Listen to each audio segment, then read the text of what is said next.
Lihat dulu fotonya bro. Selamat pagi Bapak Ibu sekalian. Pada segmen ini saya akan membawakan materi strategi pembelajaran berpikir kreatif dalam pelayanan, khususnya untuk pelatihan kepemimpinan pengawas. Pertama-tama perkenalkan, nama saya Muhammad Yunus. Saya adalah Widyaswara di Lembaga Administrasi Negara di Makassar. Saat ini sebagai Widyaswara Madya. Kita lanjut saja untuk ke slide selanjutnya. Pertama, saya akan menyampaikan tentang dasar hukum dari PKP ini. Dasarnya yang pertama adalah Undang-Undang Nomor 5 Tahun 2014 tentang ASN. Ini saya akan sampaikan secara umum saja.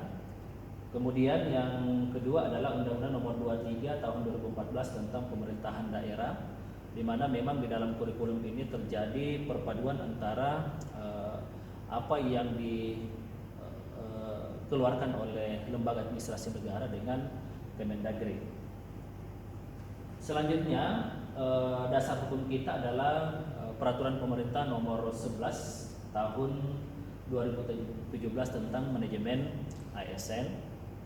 Kemudian yang selanjutnya adalah Peraturan Lembaga Administrasi Negara Nomor 15 tentang penyelenggaraan pedoman penyelenggaraan pelatihan kepemimpinan pengawas. Dan di dalamnya itu ada keputusan Lembaga Administrasi Negara ini nomor 1005 K1 PDP tahun 2019 tentang penyelenggaraan PKP itu sendiri. Dan yang selanjutnya adalah keputusan Kepala Lembaga Administrasi Negara nomor 1006 K1 PDP tahun 2019 tentang kurikulum. Jadi memang di dalam aturan ini dipisah antara peraturan Lembaga Administrasi Negaranya sendiri dengan kurikulum dan juga pedoman tentang penyelenggaraan.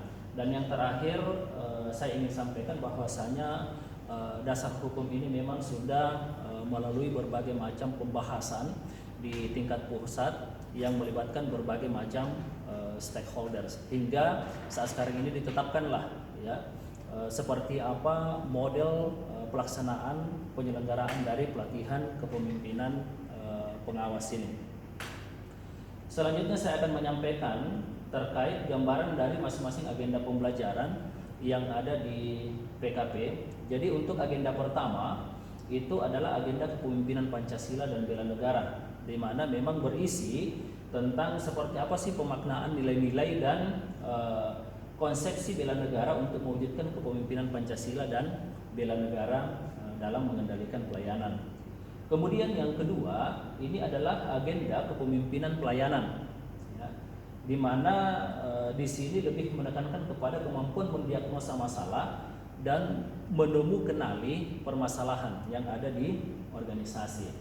Dan yang ketiga adalah agenda pengendalian pekerjaan, di mana menitik beratkan kemampuan mengendalikan pelayanan publik dan mengedepankan perencanaan kegiatan dan anggaran pelayanan.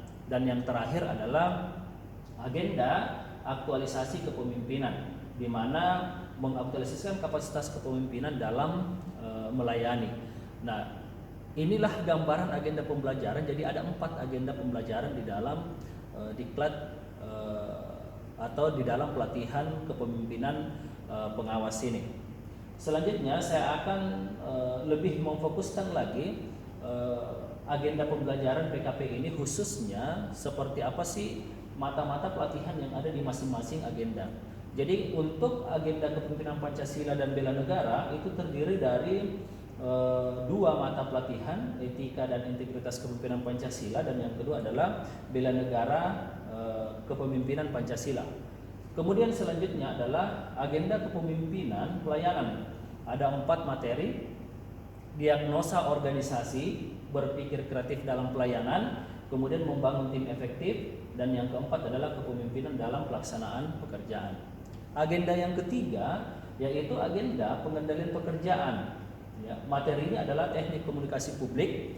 Kemudian yang selanjutnya adalah perencanaan kegiatan pelayanan publik, dan yang ketiga bagaimana menyusun RKA dalam pelayanan publik. Ya, selanjutnya yang keempat adalah pelayanan publik digital, dan yang kelima adalah manajemen mutu, yang selanjutnya adalah manajemen pengawasan. Kemudian yang ketujuh, yang terakhir adalah pengendalian pelaksanaan dari kegiatan. Nah, agenda yang terakhir adalah agenda aktualisasi kepemimpinan yang terdiri dari dua materi, yaitu studi lapangan pelayanan publik, dan yang kedua adalah aksi perubahan kinerja pelayanan. Dalam hal ini saya akan memfokuskan kepada agenda kedua untuk membahas strategi pembelajaran, ya, yaitu khususnya kepada materi berpikir kreatif dalam pelayanan. Ya. Ini yang akan saya jelaskan terkait dengan strateginya nanti ke depan. Nah, saya akan memberikan gambaran lebih detail lagi terkait seperti apa sih mata-mata pelatihan yang ada di dalam agenda kepemimpinan pelayanan ini. Jadi mata pelatihan yang pertama yaitu diagnosa organisasi, yang kedua adalah berpikir kreatif dalam pelayanan, yang ketiga adalah membangun tim efektif, dan yang keempat adalah kepemimpinan dalam pelaksanaan pekerjaan. Kita akan lihat yang pertama, seperti apa sih gambaran umum dari materi diagnosa organisasi. Di sini sebenarnya lebih menekankan bagaimana kemampuan peserta dalam mendiagnosa seluruh isu dalam organisasi, menentukan isunya, ya, kemudian bagaimana mengidentifikasi permasalahan dan penghambat untuk menemukan solusi dari pemecahan masalah yang ada. Ini di mata pelatihan yang pertama di agenda kedua. Kemudian untuk mata pelatihan yang kedua, yaitu berpikir kreatif dalam pelayanan, ini adalah lebih menekankan kepada bagaimana memiliki kemampuan berpikir kreatif dan menerapkannya dalam melakukan inovasi pelayanan publik sesuai dengan lingkup bidang jabatan pejabat pengawas pada unit organisasi instansinya. Ya. Jadi ini akan diajak peserta untuk bagaimana mengembangkan pemikiran-pemikiran kreatif dalam rangka untuk mencari solusi terkait permasalahan-permasalahan yang ada di dalam organisasi. Jadi solusi kreatif yang diharapkan.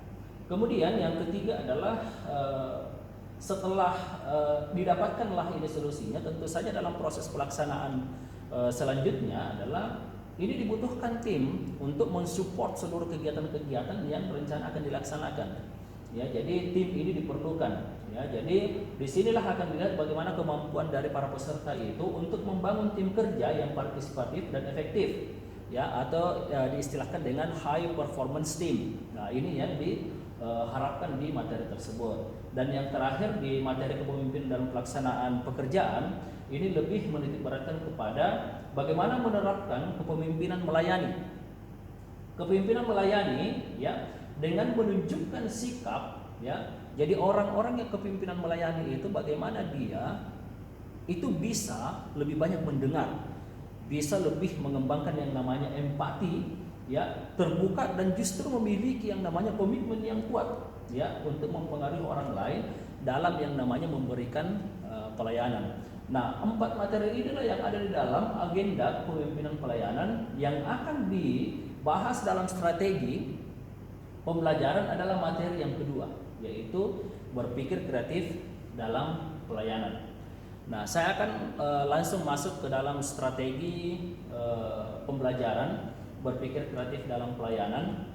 Jadi kalau kita lihat gambaran umumnya di sini, hasil belajar yang diharapkan sebenarnya adalah peserta diharapkan mampu berpikir kreatif dan menghasilkan rancangan strategi inovasi pelayanan publik pada unit organisasinya. Jadi sebagaimana yang saya sampaikan tadi, bahwasanya peserta di sini memang lebih diharapkan untuk mampu yang namanya menghasilkan strategi inovasi dalam pelayanan publik. Kemudian yang selanjutnya adalah indikator hasil belajar. Kita lihat di sini ada 4 poin sebenarnya di indikator hasil belajar. Yang pertama adalah bagaimana peserta sebenarnya itu mampu menjelaskan kembali substansi ceramah berpikir kreatif dan inovasi dalam pelayanan. Jadi untuk materi ini di depan itu ada ceramahnya, dan itu akan kita bahas setelah masuk di dalam kelas ya setelah mendapatkan yang namanya materi dari pakar atau praktisi yang ada. Ya. Kemudian yang kedua adalah mempraktikkan teknik-teknik berpikir kreatif dalam menghasilkan gagasan inovasi. Jadi memang di sini akan diarahkan peserta bagaimana mereka berlatih, bagaimana mereka mempraktekkan teknik-teknik yang akan kami bahas ya nantinya terkait berpikir kreatif.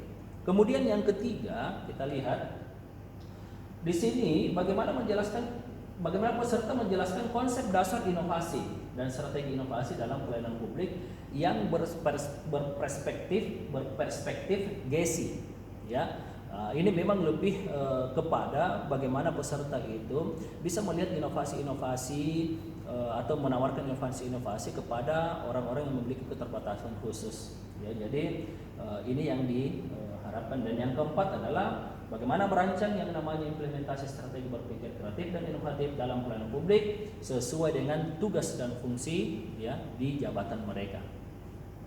Baik Bapak Ibu sekalian, ya kita akan masuk ke strategi pembelajarannya. Di sini akan saya bahas setiap sesinya ya dari selama 2 hari yang akan dipelajari. Jadi ada 18 JP. Di sini akan dibagi ke dalam beberapa sesi atau dibagi ke dalam 6 sesi.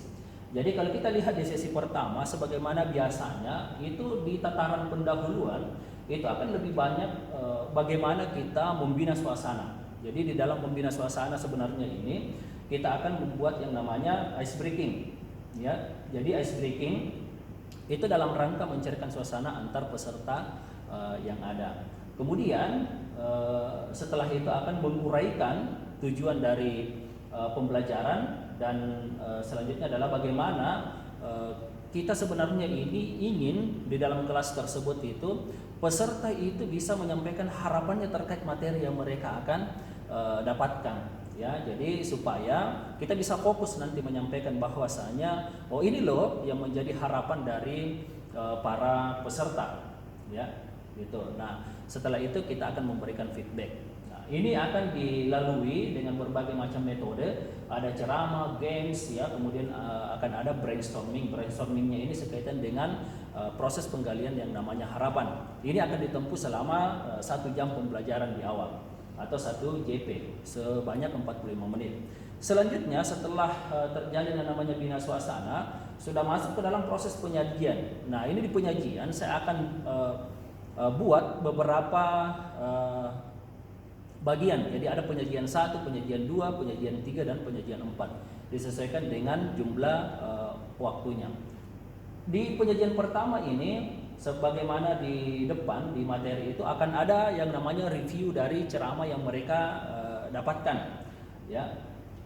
Di sini akan dilakukan juga brainstorming terkait bagaimana sih sebenarnya pentingnya ini berpikir kreatif dalam pelayanan ya. Nah, brainstorming itu akan dilakukan ya. Kemudian setelah mereka melakukan yang namanya brainstorming di mana mereka ini akan ke depan untuk menempelkan hasil brainstormingnya, kita akan panggil mereka untuk yang namanya melingkar sambil membahas, karena kita butuh persetujuan dari para peserta seperti apa sih sebenarnya yang dianggap penting ini dalam berpikir yang namanya kreatif ya, dalam rangka yang namanya proses peningkatan yang namanya pelayanan gitu.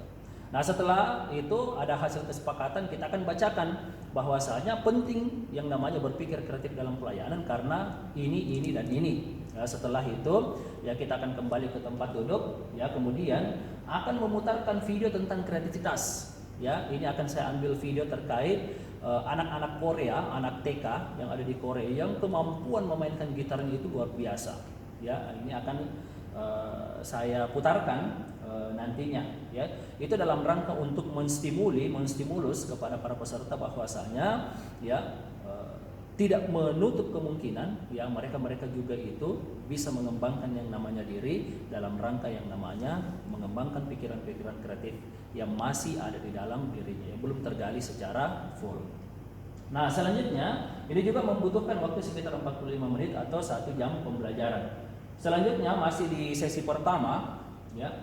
Ini saya akan masuk untuk menjelaskan konsep-konsep. Jadi setelah mereka berdiskusi barulah kita akan masuk ke dalam konsep pentingnya berpikir kreatif, kemudian akan menjelaskan tahapan-tahapan berpikir kreatif ini dalam proses kreativitas. Kemudian nanti setelah itu saya akan berikan games terkait yang namanya kreativitas. Gamesnya sebenarnya ini macam-macam, ya. Itu sering dilaksanakan atau sering dilakukan di dalam beberapa pelatihan. Jadi gamesnya itu bagaimana melihat kertas, ya. Nanti kita akan lihat ya seperti apa sebenarnya pengaruh dari masa lalu dari para peserta tersebut itu sangat berpengaruh terhadap proses mereka itu terhambat dari aspek yang namanya mengembangkan yang namanya kreativitas akibat dari rutinitas sehari-hari. Nah, itu di games melipat kertas. Ada juga sebenarnya ya bagaimana sebenarnya peserta itu diberi tantangan, ya. Kertas yang kecil kita akan berikan, kemudian akan diminta untuk membuat lubang sebesar-besarnya, di mana lubang tersebut yang mereka buat bisa mampu yang namanya memasukkan kepalanya di dalam lubang tersebut. Ini tantangan bagi peserta. Hanya orang-orang yang think out of the box yang mampu biasanya melakukan hal yang demikian. Nah, itu adalah gamesnya. Artinya apa? Ya, di sini akan kita lihat bagaimana peserta itu yang menyerah. Ya, ada peserta yang selalu mencoba dengan berbagai macam teknik. Ada juga peserta yang dari awal sudah menyerah. Nah, disitulah yang akan kita refleksikan bersama terkait games tersebut. Ya, untuk melihat bahwasanya seperti inilah tantangan-tantangan yang akan kita hadapi dalam yang namanya mengembangkan yang namanya pikiran-pikiran kreatif. Selanjutnya ya akan dilakukan yang namanya brainstorming terkait penghambat dalam berpikir kreatif. Nah, mereka sebenarnya ini akan menuangkannya dalam bentuk kertas HVS. Ya. Namun ya mereka akan membuatnya dalam bentuk gambar. Ya.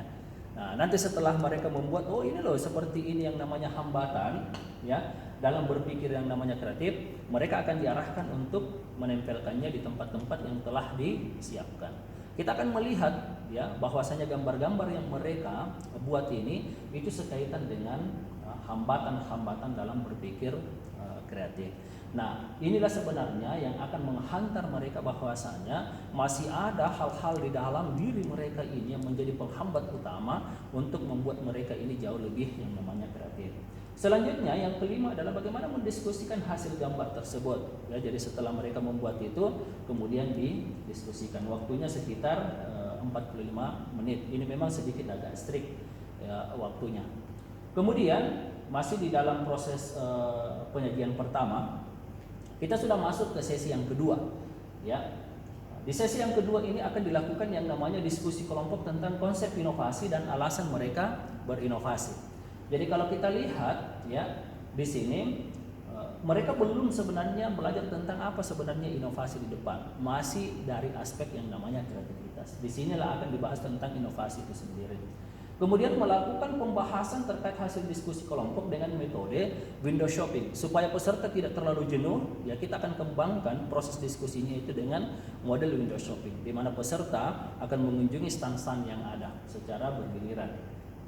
Setelah itu menayangkan contoh-contoh best practice. Ya, jadi setelah mereka berdiskusi tentang seperti apa inovasi itu dan mereka sudah tahu saya harus melakukan inovasi, alasan saya seperti ini, maka kita akan tayangkan di poin yang ketiga ini adalah contoh best practice.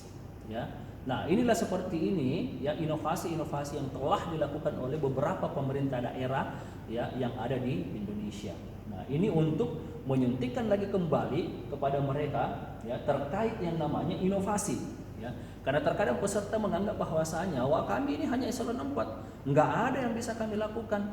Ya, nah inilah yang akan kita tayangkan contoh-contoh tersebut agar mereka ini kembali lagi termotivasi untuk melakukan inovasi sekaitan dengan apa yang mereka akan lihat. Ya, kemudian yang terakhir kita akan membuat kesimpulan. Ini akan dilakukan ya selama 45 menit. Selanjutnya ini masih sesi yang kedua. Ya, di penyajian yang kedua kita akan melakukan brainstorming dengan cara duduk melingkar. Ya, mengenai apa? Ini untuk membahas pentingnya teknik berpikir kreatif tersebut. Jadi kita akan duduk melingkar, ya, kemudian akan dibuat apa sih, kenapa sih, ya penting yang namanya ini teknik berpikir kreatif. Jadi tadi itu berpikir kreatif itu penting. Nah sekarang, ya kita membutuhkan sebuah teknik. Itu dianggap penting teknik ini. Nah, itulah yang mereka akan diskusikan pentingnya ini. Mereka akan menuangkan dalam kertas HVS, ya. Kenapa sebenarnya ini teknik berpikir kreatif itu sangat dibutuhkan. Nah, itulah yang akan mereka diskusikan nanti, ya, di dalam proses mereka ini duduk melingkar. Kemudian, ya, setelah itu kita akan melakukan penyimpulan, ya, dari hasil diskusi, ya. Jadi dia modelnya sebenarnya ini semacam round table, tapi dia itu duduk melantai di bawah lantai, ya. Dia bukan di atas kursi. Ini sebenarnya membuat peserta supaya dia jauh lebih bisa nyaman, ya, bisa jauh lebih rileks, ya. Kita membuatnya dengan cara seperti itu agar apa yang mereka pikirkan itu bisa dia tuangkan secara maksimal. Waktunya ini sekitar 45 menit. Jadi yang kita kembangkan metodenya itu memang lebih banyak kepada brainstorming, diskusi, sharing. Nah, itu yang akan kita kembangkan. Kemudian selanjutnya di sesi yang selanjutnya, masih di sesi yang kedua, ya. Di sini akan menjelaskan tentang kekuatan pikiran. Jadi akan saya jelaskan tentang seperti apa sebenarnya ini 4 gelombang otak manusia, ya. Kemudian akan melakukan praktek terkait kekuatan pikiran tersebut. Nah, ini sebenarnya sangat menarik, ya, karena ini akan jauh lebih banyak mereka untuk bagaimana sebenarnya ini mereka mempraktekkan. Ini loh, kalau kita mau berada di kondisi gelombang otak alfa, kalau kita mau berada di kondisi gelombang theta, ini kalau kita mau berada di kondisi gelombang otak yang namanya beta dan lain sebagainya. Ini ada 4 gelombang otak yang akan dibahas dan itu akan kita praktekkan, ya. Nah, ini waktunya sekitar 45 menit. Selanjutnya sudah masuk ke dalam sesi yang ketiga. Jadi dalam satu hari itu terdiri dari 3 sesi. Jadi ini sebenarnya materi yang disampaikan sampai sesi 3 ini adalah materi-materi yang akan disajikan di hari pertama.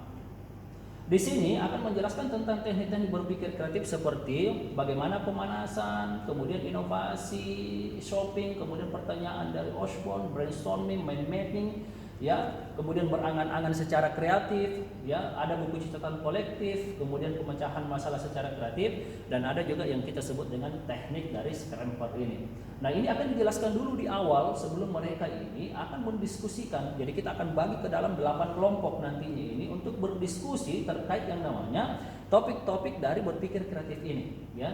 Jadi mereka akan diarahkan untuk memilih 2 saja, ya, tentang teknik berpikir kreatif ini. Ya, mereka akan bahas apa sebenarnya teknik ini, apa keunggulannya, apa kelemahannya, ya.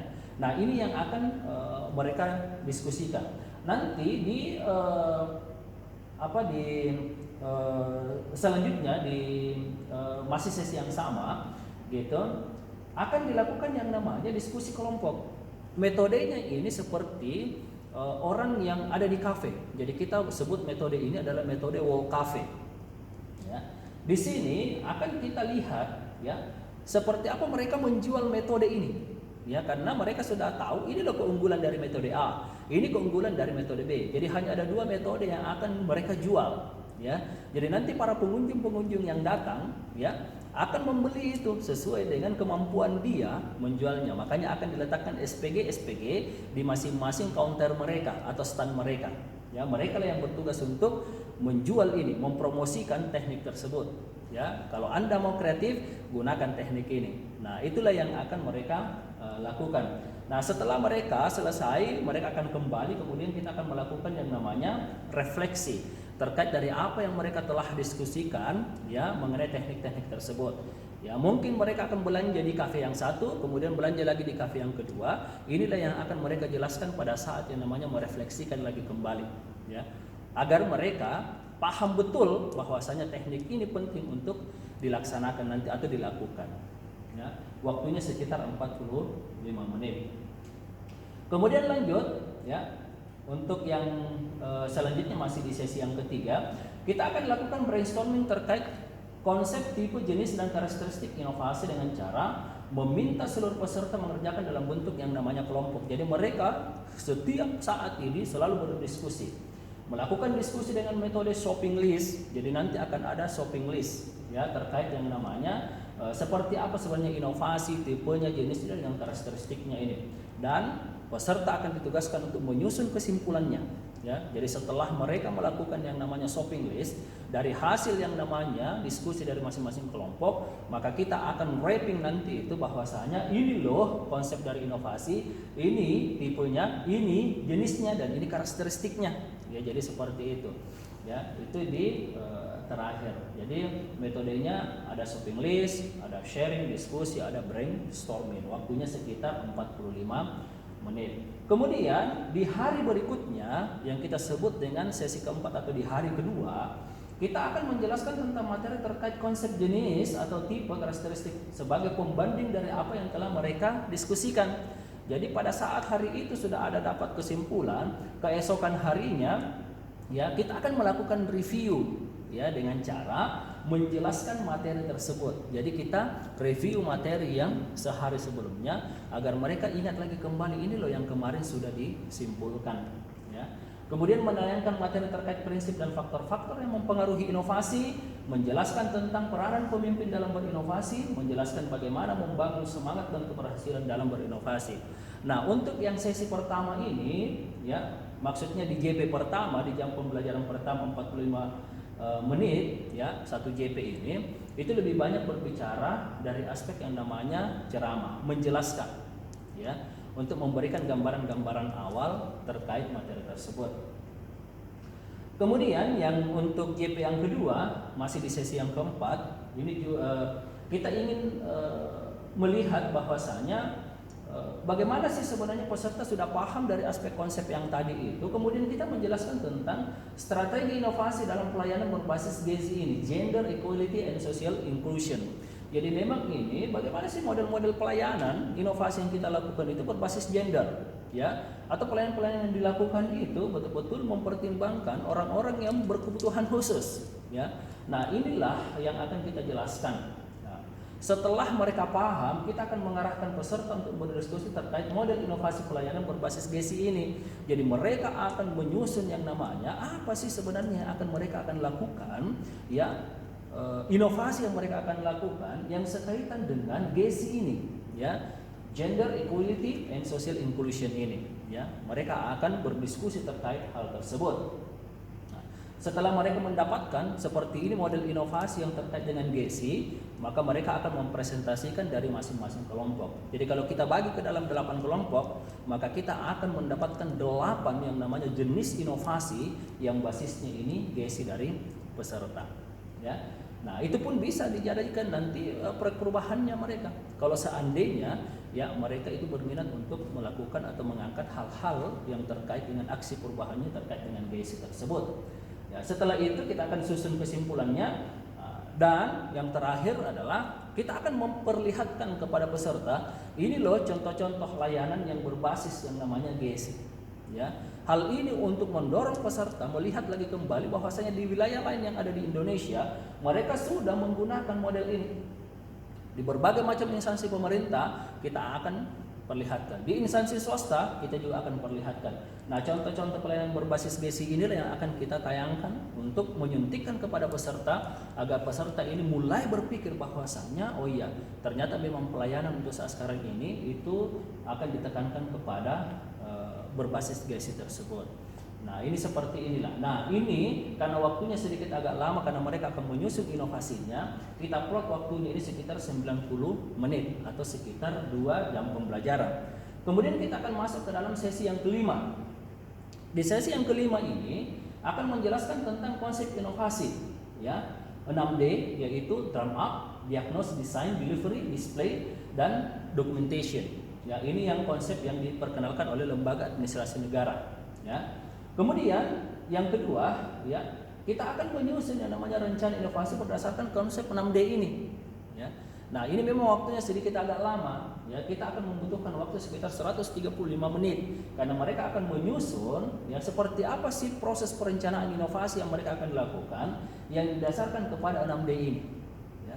Ini yang akan mereka akan susun, makanya waktunya sedikit agak lama. Setelah itu mereka akan sharing ini hasil penyusunan rencana inovasi berdasarkan konsep 6D ini ya kepada teman-teman yang lain. Di sini juga kita akan mendapatkan 6 ya. Kalau misalnya mereka ini mau melakukan yang GESI tadi, mungkin mereka sudah harus susun dalam bentuk yang namanya perencanaan Ya, dalam konteks inilah yang akan kita lihat.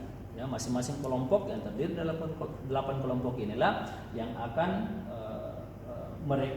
yang akan kita arahkan untuk menyusun perencanaan inovasi mereka dengan konsep 6D ini. Nah, kemudian setelah mereka selesai, saya akan memperkenalkan pendekatan baru. Ya, jadi ini memang belum pernah ditulis di dalam model buku-buku di mana saja, tapi mengadopsi sebenarnya dari modelnya LAN, ya, yang 6D ini. Ya, kita menyebutnya di LAN Makassar ini adalah 5M atau model 5M. Bagaimana membangun kesadaran bersama, memetakan permasalahan, merancang kebutuhan, melakukan rencana tindak, dan yang terakhir adalah menyebarkan informasi.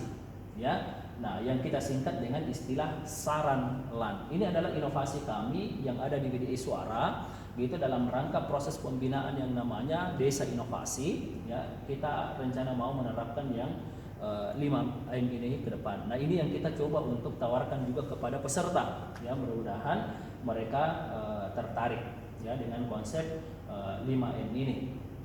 Ya. Dan yang kelima, kita akan menjelaskan tentang kanvas model inovasi ini. Ya, jadi kanvas model inovasi.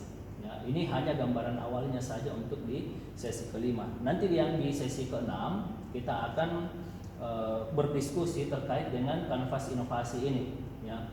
Nah, berdiskusi kelompok terkait bagaimana merancang inovasi dengan pendekatan kanvas model inovasi. Kita akan menggunakan metode IIC.